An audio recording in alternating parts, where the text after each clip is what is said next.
Hi, everybody. Welcome back. My name is Dr. Yasmin A. Flores, and welcome to an episode of the Arts at EPCC. Today, I am with a music major that I lured into our little chamber here with our plant George, as you know. This music major is Julian Gardea. Hello, Julian. How are you? Good. How are you? I'm doing good. Thank you for doing the show on such short notice. I appreciate that. And I love your Picasso stripes. Oh, Picasso used to love to wear stripes. Yeah. Yes, beautiful. Love it, love it. My dad calls me a mime. A mime. That's true. So, Julian, I'm so excited to have you on the show today because you brought your favorite trinket with you. I did. Which is more than just a trinket. Let's see what you brought with you. So, I brought my nylon string. Oh. The nylon string classical guitar. Nice. It's a thin line. Usually, they're a lot thicker. Okay. Yeah. Oh, nice. This is true. Yeah, it's way lighter. Oh. Yeah, and I could also plug it in. Oh, cool. Yeah. Okay, very cool. So you are obviously a guitar major. Yes. And so tell me a little bit, and we've talked on the show before about the music program at length, as you all know. So there is a guitar instructor, guitar professor of music. Tell us his name. Armin Harrison. Very good, yes. And so you've worked with Mr. Harrison now for a couple of years. Since day yes, one. yeah. And so tell me a little bit about what lessons are like with Armin. So really, he asks you first. Mm-hmm. What do you want to learn? You know, what do you want to know? You know. And then, you know, that at first it kind of throws you off, you know, because you start really thinking about it. Right. What do I want to know? Right. I mean, obviously, I want to learn how to play. Yes. But he just, you know, he's you know, some areas where you might need to, you know, hone into and all. Mm-hmm. Mm-hmm. So these past semesters, we focus on technique a lot. You know, Yeah. There's a lot that goes on this hand as well with this hand, you know, like Right. it's like you're splitting yourself in half, really. Absolutely. Yeah, and so we focus on a lot of technique, like just certain, you know, what fingers to use on each string. You know, like there's different picking patterns. You know, there's rest strokes. Okay. Which is, you know, you kind of it's literally what it means. You rest on the other string. Oh. You know, rest strokes. There's like triplets. Okay. You know, like you go like that. Oh. It's really weird. That is. Oh, that makes sense. Yeah, Okay. triplet. You know, one lolly, Yasmin. Yes, I know. Right. Yes. But there's a lot to it. I mean, I can start from scratch. You know, if you like. Sure. Let's talk about the guitar itself. And as we talk about the guitar, I want to come back to that question that he asks you, right? So first of all, let's rewind. You started playing the guitar when? I was about 11, 12. Okay. Yeah. And so you picked up a guitar. Yeah. I had a family member. I have a family member that he's a little older than me, so he picked it up first, and I was intrigued. You know, I liked it, and so I decided, hey, why not try it? Right. I remember 6th grade, I was trying to get into music, so I joined orchestra 6th grade. It didn't work out for me though. Okay. Yeah, I didn't. I was not a fan of the. You know, I played violin. Oh, nice. It was okay. Yeah. But then, you know, that was around the time where he picked up guitar, and I said, I want to play guitar too. So I joined mariachi the following year, 7th grade. Yeah. And that's when I finally said, oh, it was a lot easier. You know, I could grasp it easier for some reason. I don't know. It called to me in a way. Okay. Yeah. The first chord I learned was a G. Right. Yeah. It was a mariachi teacher from Socorro High School, actually. Okay. I want to remember his name, but I can't. But I'm grateful. You know, he taught me my first chord, and it was all on from there, and then YouTube. Yes, of course. On my own, yeah. Right. That's awesome. So you graduated high school and you came into EPCC and you started taking with Mr. Harrison, and the first question was, what do you, Julian Gardea, what do you want to learn? Yeah. I like that question. I never even, and you know what it is? It's also the nature of the instrument. So as some of you may know, I teach clarinet, right? And on one of the shows, I had my little licorice stick with me and I was playing, right? And it's a question that I usually don't have to ask clarinet players because there's not a lot of career paths for clarinet players. So we're either a band director, a clarinet soloist, or we perform in orchestras. That's pretty much it. There's chamber ensembles that we can create, right? You can have a clarinet trio with cello and piano, or clarinet quartet as we have, right? But essentially clarinet is very, and we are a versatile instrument, but really, as far as like careers, we're not used in pop music. Not so much, right? And so, but as a guitarist, I mean, it's a laundry list of things that you can do with guitar. So it's a perfect question. Like, what are you wanting to learn? Because I have had an array of students in music theory when I teach you guys and when I meet you all, right? That want to be jazz guitarists, that want to be rock guitarists, that want to just play in cafes, right? Some people just want to learn it as a hobby, just to sort of play at home, right? The guitar, in a way, it kind of coincides with the piano because the piano was essentially like a piece of furniture in every household starting in the 1800s. And so everyone learned to play the piano, usually through a parent or a hired teacher, right? And that was the mode, this was the music making machine. Well, the guitar is like a mobile music making machine. Right? Very true. Yes. You can take it everywhere. You can take it everywhere. You just kind of put it in one of those cases, you strap it on your back, and away you go, right? And so it's almost like, in a way, it's something that accompanies you. If you want to sing, if you just want to play it by itself, whatever it is, it's very versatile in that way. And so that is a very smart question. I like that question. What do you want to learn? Because there's not really any other classes where you could ask that. I couldn't go into music theory and say, what do you guys want to learn? That's a dangerous question. Yeah, That would be hilarious. So now I know, I met you when you took music fundamentals, right?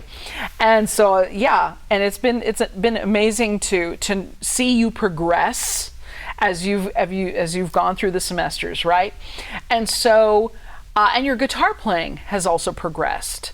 So you take, as you were saying, lessons with Mr. Harrison, and then you're also in the guitar ensemble. I am. Yes. Tell us a little bit about the guitar ensemble.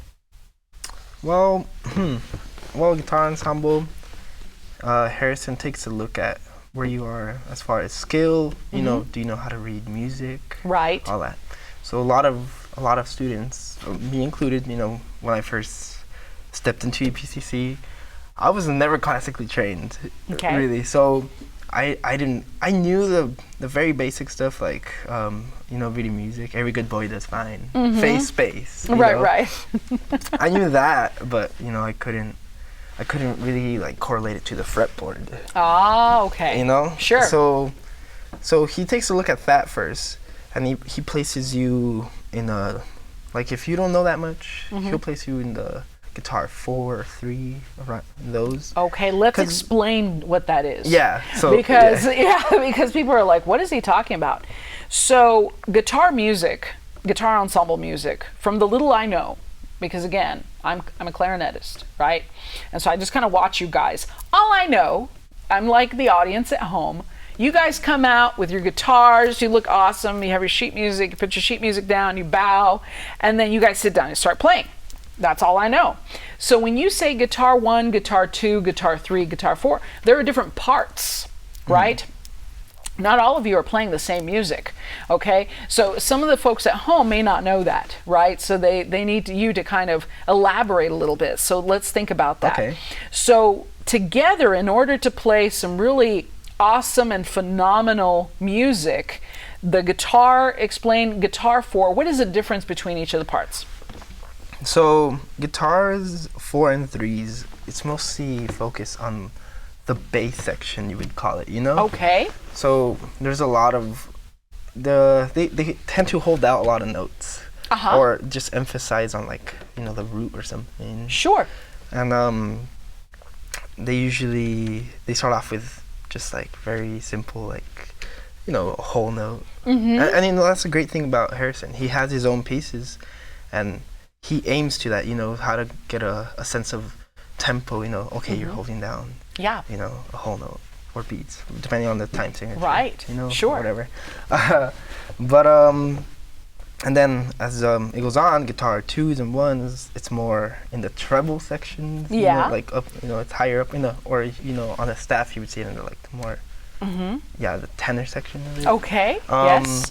And so you go higher up the fret actually. Yes. Yeah, you start seeing other different positions, you know. So like, for example, there's a 5th fret, you would call it like 5th position. Okay. You start playing in that position more. Okay. So let's explain to people who are non-string players. Let's hypothetically say we've got some wind players like myself, right? And understanding the concept of getting closer, right, to the hole on the guitar, right? So as you get closer, the pitch goes higher. As you get closer? Yes, right? Okay. Yeah, because the further you move away, the pitch goes lower on the strings, right? Yes. So essentially what your fingers are doing on these frets, okay, is that as you press the string, you're actually pressing a higher point on the guitar. Yes? Okay, and you're pressing a harmonic of the string. Okay, right. So that's always very interesting. Now, so you took guitar ensemble. Now you're playing one of the harder parts. Right, which you're very excited about. You're on the guitar 1 parts now. Very fun. So you're learning all of that. Tell us a little bit about the instrument. And I'm a perfect student because I know literally nothing about the guitar. All right. So this is the body of the guitar. Yes. The body. Okay, there's right the here. body. And the hole is just called the hole. Doesn't have a special it's name. a sound hole. Sound hole. I like that. What's that thing, the bottom piece? Yeah, bridge. That's your bridge. Okay. I didn't know you guys had a thing called a bridge. Yeah. Just like the violin. Sometimes we even use it to like tap. Oh. You know, there's pieces like Cuban landscape. There's one. And there's parts where you tap. It's pretty fun. Tap the body. You can use it as like a percussion. Right. Yeah. You can. I love it. I love it. And then of course you have strings. How many strings do you have on this guitar? There's 6 strings. Okay. And do guitars come in multiple strings? Well, they sell other like, you know, 7-string guitars and stuff, you know, to get lower notes. Okay. Yeah, so that's more added. like electric. I've seen electric instruments like that. You know, people who play like heavier music tend to get those. Okay. Cool. Yeah. Very good.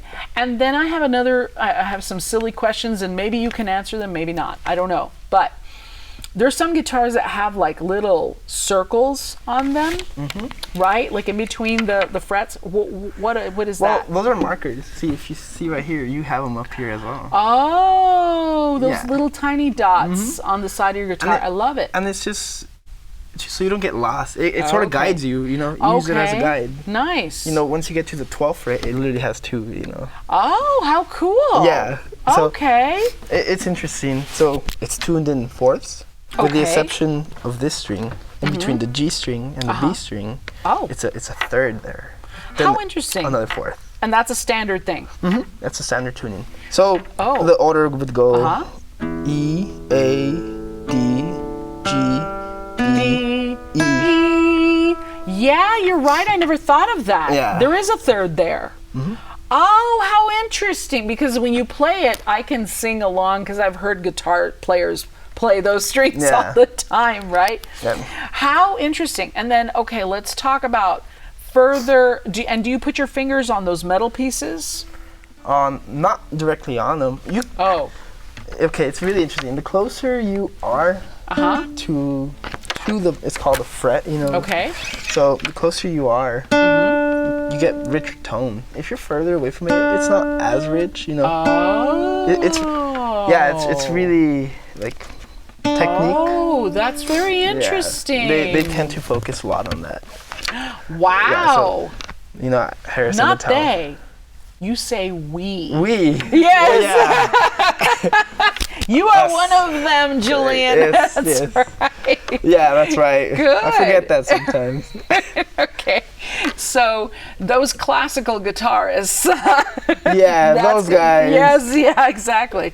So you all have a tendency to focus on that sound. And you're absolutely right. Now, and I have 1,000 more questions about the guitar. So the little white things, those are pegs. Yeah. Okay. That's how you tune them. You know. That's how you tune them. Okay. Okay. And then the little clipped on thing. Oh, it's just a tuner. It's a little tuner. Yeah. Okay. You gotta keep yourself in tune. That's so. right. Yes, you do. Yeah. Yes, sir. And so you twist the tuner and it tightens the string. The tighter the string, the sharper it plays. Yes. Very you good. tighten it, it's sharper, and then you Lower loosen it to play flatter. Yeah. You could do alternate tunings as well. Oh, Yeah, that's there's- right. Yes, you're right. Mm-hmm.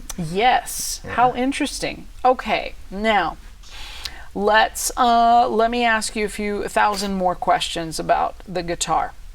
So, okay, so we have the pegs, we have the strings, we have the frets, we have the body, and you mentioned playing the body as a percussion instrument sometimes. Sometimes. Yeah. Yes, okay.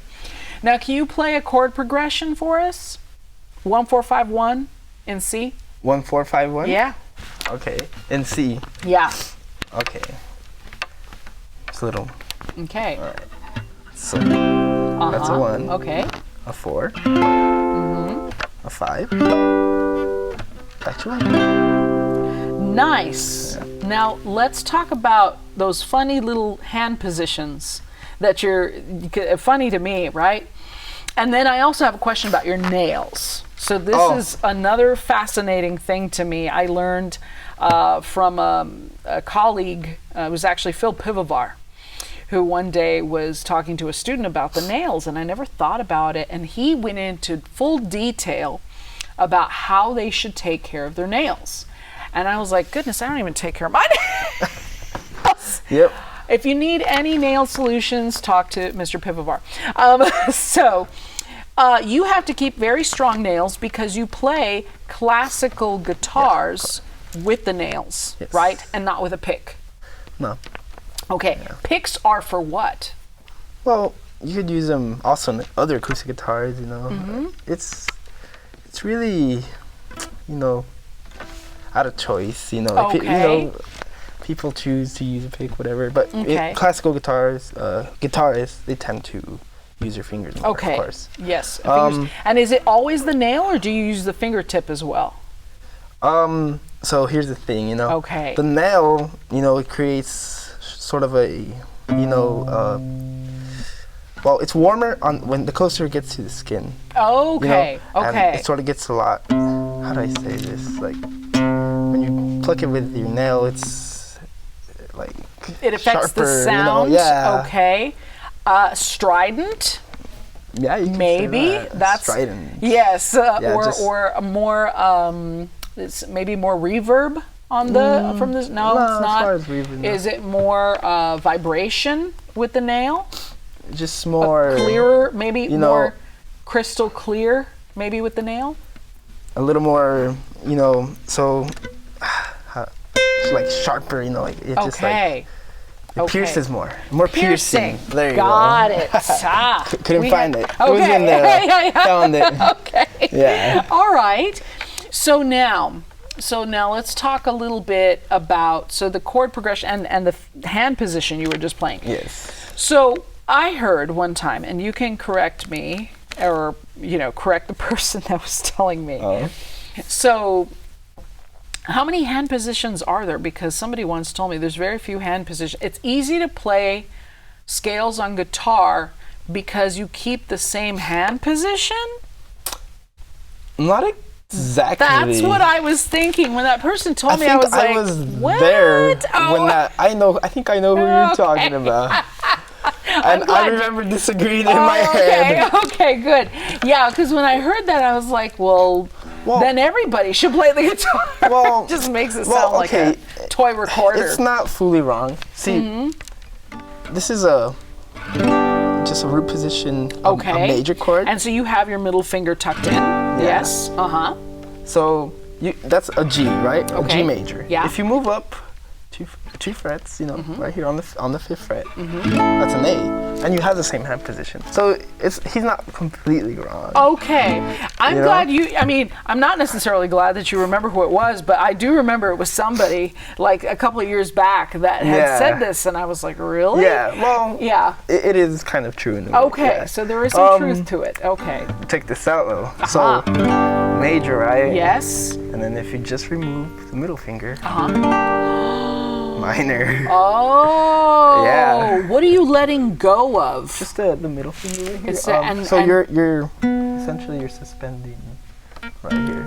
You know. But so it's a string that you let go of with the middle finger. Yeah. Oh. That B note right there. The B natural. Oh. B flat. How about that? Okay. Yeah. Oh, that's pretty cool. That's nifty. Can you play a scale on the guitar? Yeah. What do you want to hear? Whatever scale you want to play. I won't pick like B major or anything like that, right? Well, I'll just play a natural one. Sure.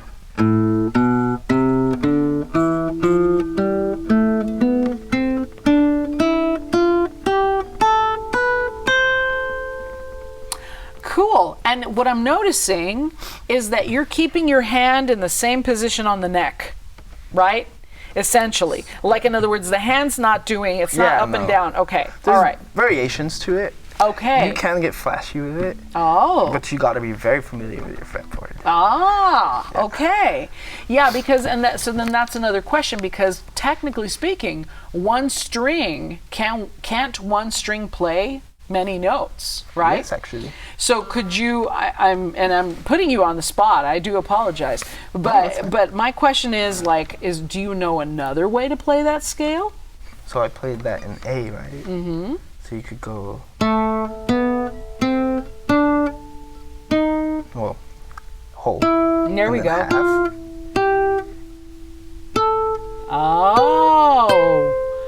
Oh, yes, exactly. So it's kind of like clarinet in that way, that we have different fingerings for things. Oh, I see. Yeah, I guess you've never picked up a clarinet, don't No. you? Yeah. Like you'll be very confused by it. Yeah, so it's basically on clarinet, like for example, we have 2 low E's, we have 2 low F sharps, we have 2 low F's. So depending on which pinky you want to play it with, right? And on the professional horns, we have 2 G sharps. And so it just depends on the scale you're playing. Sometimes you need to play it on the left, sometimes you need to play it on the right. And then never mind that, but when you get into the altissimo range, that's when you have lots of fingerings for one note. So that's very interesting, what you're doing there. That fascinates me. Yeah. Well. Now, question for you. What are you planning on doing with yourself? What is your career goal? I wouldn't mind teaching guitar, actually. Yeah? It's fun, you know. Yeah. There's cool ways to approach it all, you know, like I explained the strings earlier. And there's ways to remember it, like the order of the strings. One of the things, you know, I like to do is just simplify it, you know, especially for like younger folks, you know. So I feel like teaching would probably be something for me. So like going back to that, one of the things is I use a phrase, you know. Eddie ate dynamite, goodbye Eddie. Right? So stuff like that, it makes me think maybe I should teach. It's fun, you know. Oh, how cute! Yeah. That is super cute. I don't know. So this is fascinating to me. So you see yourself in 5 or 10 years possibly teaching somewhere. Teaching, and also I wouldn't mind doing something with production as well. With production. I've been taking a production course as well. Cool. Which I recommend. Yes, exactly. Yeah, it's great. It's a great course. Wonderful. Yeah, and it's it's catching my attention, and I wouldn't mind going into that field as well. Yeah, so music production for folks at home, Billy Towns' class, and Billy Towns has been on the show. MUSC 1331 is the course that Julian is referring to, which we call MIDI 1. And so MIDI is basically, it's communication between computer and computer, right? And so there's keyboards that are connected to the computers. You punch in, you play your notes on the piano keyboard, and the piano will speak to the computer, and it'll plop right onto the music, and it'll go like, oh, okay, you wanted a G4, there's G4, right? And so I use MIDI, but for Finale, which is music notation software. Okay. Yeah. But he's using it for Logic and something that's software. Some advanced software. And it's so outside of my particular area that when Billy talks to me about it, I'm always like, no clue, but yes, you know. No, I feel you. Yeah, that class, they throw a lot at you. I know. Yeah, but it's fun once you start, you just got to play around with it and, just learn it. Just like instruments. Exactly. Yes. So now let me ask you, you're almost done at EPCC, and I hope that you continue your studies. Right now we are featuring your beautiful face on our posters, so you'll see our music posters ticker taped all throughout El Paso Community College, and I just took several posters over to the Mission Del Paso campus, so now you'll be there as well. And so basically to catch people's attention. So if you have a grandchild or a son or a daughter that would like to major in music, that perhaps enjoy playing the guitar on the side, maybe you would like to tell them a little bit about our music classes, or also direct them to me, Yasmin Flores, YFLORE 14 at epcc.edu, and you can also have them contact Dr. Garola and Dr. Vasquez, who are our coordinators over music right now.